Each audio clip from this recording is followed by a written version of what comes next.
Okay, let's have some fun. Unless you're going to admit that you want to just do away with doctor-patient confidentiality, how is it you're going to do a mental health check? I'll wait. You can't. Because to do a mental health check, you see a medical professional. The second you go in for that check, doctor-patient confidentiality takes over. You know, it's funny, my mutual already put out that there's a federal law in the book just for that already. But this is how dumb you sound with this, right? When you have a kid that plays high school or middle school or even Pop Warner sports, they require a physical checkup from a medical professional, which you have to take your child there. They have to get their little physical done, full, exam and all that good stuff. And then what do? You sign a piece of paper and you bring it back to them. You don't give a damn about doctor-patient confidentiality then, which this doesn't apply anyway. It doesn't make them right. It makes them activists. The last 4 words, shall not be infringed, are very clear.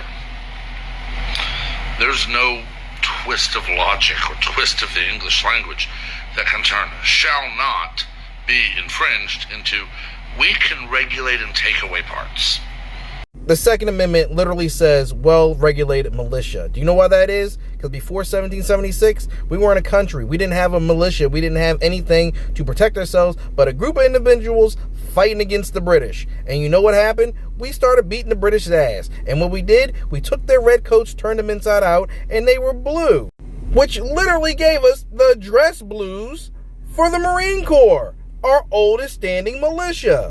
And they put well-regulated militia so the Marine Corps could have their weapons. And guess what? The Marine Corps is actually 1 year older than the Declaration of Independence. So, yeah, it makes sense that it would be the Second Amendment. A child in the womb has done nothing to deserve death.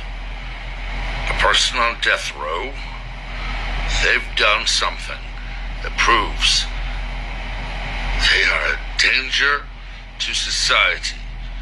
Wow, talk about doctor-patient confidentiality. You're going to force her to do something that she doesn't want to do, make her go see a doctor, especially if she leaves state.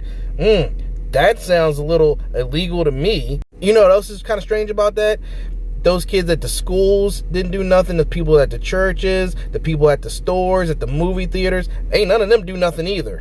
But it appears like you're okay with them dying because, those are your sacrificial lambs. And since all people on death row are guilty, let's talk about Barry Jones, an innocent man sitting on death row, and everyone's just being too lazy to give him a new trial because it costs too much.